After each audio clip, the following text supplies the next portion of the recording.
Okay, so let's have a look at part C for Henry Limited 2021 flexible budgeting question. So a little bit of theory that you're asked in this question. First part is what is meant by the term sensitivity analysis. So you would have done sensitivity analysis as part of part B when you looked at the option 1 and option 2. So sensitivity analysis is also known as what if analysis.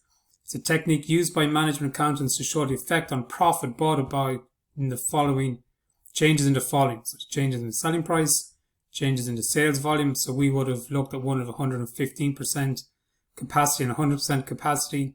Variable costs. So the variable cost for production would have went down in the option 1, I think it was, by €1.40.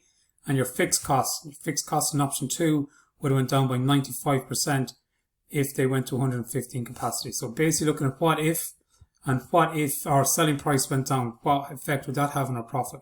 What happened if sales volume went up or sales volume went down? What impact would that have on your profit? Variable costs and fixed costs. What happened if they went up or down? What effect would it have on your profit?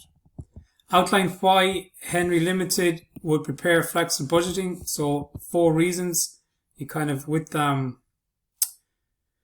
these, you kind of, I'd say, need to know at least 3 of them anyway and put 3 of them down as part of your theory. So to show management the cost levels at different levels of production, it's misleading to compare the budget cost at one level of production with the actual cost at a different level of activity.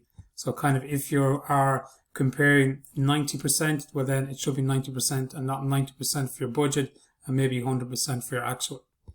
To compare actual costs and budget costs at the same level of activity in order to determine if actual costs exceed or were less than budget costs. So remember, budgeting's got to do with the future.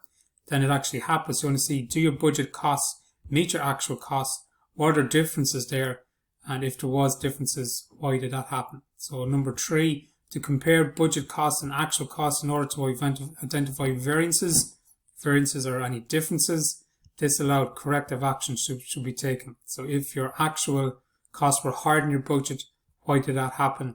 And put things in place so it won't happen again. And then it helps in controlling other costs, or planning production levels. So depending on your levels, as you can see from the layout that we have, that at a certain capacity you're going to have your different costs, your production costs, your other overhead costs, your material costs, and your wages costs, so you know what they're going to be for the production of those units.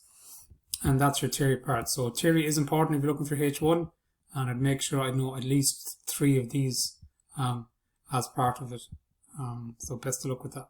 Any questions, send them on to me. Hope these videos help.